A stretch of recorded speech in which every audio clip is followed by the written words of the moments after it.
जय श्री राधे दोस्तों, केपी की वाणी चैनल में आपका स्वागत है। रोजाना राशिफल से संबंधित सभी प्रकार की जानकारी पाने के लिए हमारे चैनल केपी की वाणी को जरूर सब्सक्राइब करें। अगर आपके जीवन में सेहत, रोजगार, कारोबार, परिवार, दाम्पत्य जीवन, प्रेम संबंध को लेकर कोई भी परेशानी है तो हमें मैसेज के जरिए जरूर बताएं, आपकी जरूर मदद की जाएगी। अगर आपको अपनी शादी के बारे में जानना है कि आपकी शादी कब और किससे होगी, कैसा रहेगा आपका जीवन साथी, शादी कितनी दूरी पर होगी, जल्दी शादी के लिए क्या करें, तो इसके लिए अपना नाम, शहर का नाम, जन्मदिन और जन्म बताएं, आपकी जरूर मदद की जाएगी। प्लीज अधूरी जानकारी ना दें, इससे आपको समय पर जानकारी नहीं मिल पाएगी। अगर आप लव मैरिज को लेकर भविष्यवाणी पाना चाहते हैं तो अपना और अपने जीवन साथी का पूरा विवरण कमेंट बॉक्स में दें, हम आपको जल्द से जल्द पूरी जानकारी देंगे। अगर रिप्लाई करने में देरी होती है तो आप निराश बिल्कुल ना हो, क्योंकि आपको जवाब जरूर दिया जाएगा। ज्योतिष से संबंधित सभी तरह के आपके सवाल का जवाब यूट्यूब पर पूरी तरह से निःशुल्क दिया जाता है। आप सवाल पूछने में जरा भी संशय न रखें, यह सेवा पूरी तरह से युवाओं के लिए समर्पित है। हाँ, ऐसा हो सकता है कि आपको रिप्लाई देने में कुछ वक्त लग सकता है, लेकिन आपको जवाब जरूर दिया जाएगा। इसके अलावा अगर आप ज्योतिषीय सलाह लेना चाहते हैं तो आप किसी भी दिन 8521835670 पर कॉल करके जानकारी पा सकते हैं। ज्योतिष से संपर्क करने पर आप अपनी इच्छा अनुसार गुरु दक्षिणा दे सकते हैं। इसके लिए आपसे कोई विशेष शुल्क नहीं लिया जाएगा। आज की वीडियो में आपको 2021 में जिन जातकों की शादी के योग बन रहे हैं उन जातकों के बारे में बताने जा रहा हूँ। इसमें आपको कुंडली और हस्तरेखा से जानकारी दी जा रही है। कुंडली के सप्तम भाव से वैवाहिक जीवन को देखा जाता है। इसी भाव से यह पता किया जा सकता है कि जातक का विवाह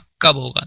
जहां वर की कुंडली में शुक्र और राहु के विवाह कारक माने जाते हैं, वहीं कन्या की कुंडली में गुरु विवाह के कारक माने जाते हैं। इन जातकों के विवाह में हो सकती है देरी। वहीं इसके विपरीत यदि आपकी कुंडली में सप्तम भाव कमजोर अवस्था में है, उस पर कोई अशुभ ग्रह विराजमान है या सप्तमेर पर किसी शुभ या शत्रु ग्रह की दृष्टि है तो इस वर्ष आपके विवाह में देरी हो सकती है। इसके अलावा यदि जिन जातकों की कुंडली में अग्नि या वायु तत्व की मात्रा अधिक होती है तो भी उनके विवाह में देरी संभव है। ग्रहों के कमजोर होने पर विवाह में हो सकती है देरी। साथ ही ग्रहों में चंद्रमा, शुक्र या गुरु की स्थिति कमजोर होना भी विवाह में विलंब का कारक है। यदि आपकी कुंडली में मंगल दोष है तो भी आपके विवाह में देर हो सकती है। ऐसे स्थिति में शादी तय होने के बाद भी टूट जाती है। आइए जानते हैं ग्रहों की स्थिति से कि अगर सप्तम भाव में शुभ ग्रह रहने पर कब शादी होती है, अशुभ ग्रह रहने पर कब शादी होती है। इसके अलावा आपको हस्तरेखा से भी जानकारी दी जाएगी। तो जैसा कि आप सब जानते हैं कि शादी की गणना कुंडली के सप्तम भाव से की जाती है। इसमें शुभ ग्रह रहने पर शीघ्र शादी होती है, शुभ ग्रह रहने पर देर से शादी होती है। शुभ ग्रह बुध, गुरु, शुक्र, रवि, चंद्र को कहा जाता है, जबकि अशुभ ग्रह मंगल, राहु, केतु और शनि को कहा जाता है। इनसे ही शादी की गणना की जाती है और यह भी गणना की जाती है कि जातक की शादी के योग कब होंगे और कब प्रबल होंगे। तो आइए पहले शुभ ग्रह के बारे में जानते हैं, फिर अशुभ ग्रह के बारे में जानेंगे। तो जैसा कि आपको पहले भी बताया गया, इस वीडियो में बताया जा रहा है कि बुध को शादी का कारक माना जाता है। अगर किसी जातक के सप्तम भाव में बुध ग्रह है तो शादी के योग 20वें वर्ष से बनने लगते हैं। अगर सप्तम भाव में गुरु है तो शादी के योग 24वें वर्ष से बनने लगते हैं। अगर सप्तम भाव में शुक्र है, शादी के योग 25वें वर्ष से बनने लगते हैं। अगर किसी जातक के सप्तम भाव में चंद्रमा का दृष्टि हो तो जातक की शादी के योग 26वें वर्ष से बनने लगते हैं। वहीं अशुभ ग्रह रहने पर कब होती है शादी, आइए जानते हैं।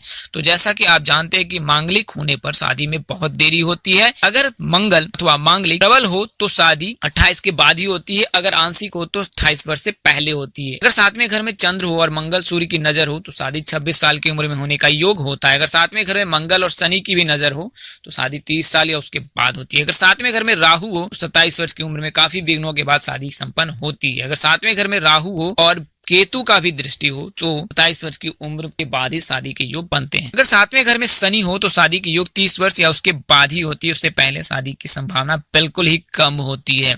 इसके अलावा आइए जानते हैं कि हस्तरेखा से शादी के योग बनते हैं। तो हस्तरेखा के अनुसार आपको बताऊं कि हृदय रेखा और छोटी उंगली के बीच जो स्थान रहता है उसमें विवाह रेखा रहती है। अगर विवाह रेखा टूटी फूटी ना हो और धुंधली ना हो तो शादी के योग बनते हैं। अगर विवाह रेखा सीधी और लंबी हो तो शादी की संभावना प्रबल होती है। अगर विवाह रेखा हृदय रेखा के नजदीक हो तो शादी के योग प्रबल हो जाते हैं। अगर विवाह रेखा छोटी उंगली के नजदीक हो तो शादी में देरी होती है। तो इस ज्योतिषीय आधार पर अगर हृदय रेखा के करीब हो विवाह रेखा तो शादी के योग 20वें वर्ष से बनने लगते हैं। अगर विवाह रेखा छोटी उंगली के करीब हो तो 25 वर्ष के बाद ही शादी के योग बनते हैं। तो यह गणना आपको हस्तरेखा और कुंडली के अनुसार से दी गई है। आप अपने अनुसार से जान सकते हैं कि आपकी शादी के योग कब बनेंगे, इस साल बन रहे हैं या नहीं बन रहे। जिन जातकों की कुंडली के सप्तम दशम भाव में बुध, गुरु, शुक्र, रवि, चंद्र की दृष्टि हो तो उनके शादी के योग इस साल प्रबल योग बन रहे हैं, जबकि अगर अशुभ ग्रह हो तो शादी में देरी हो सकती है। इस वीडियो में बताई गई जानकारी ज्योतिष, पंचांग, मान्यता और धर्म ग्रंथों से दी गई। हमारा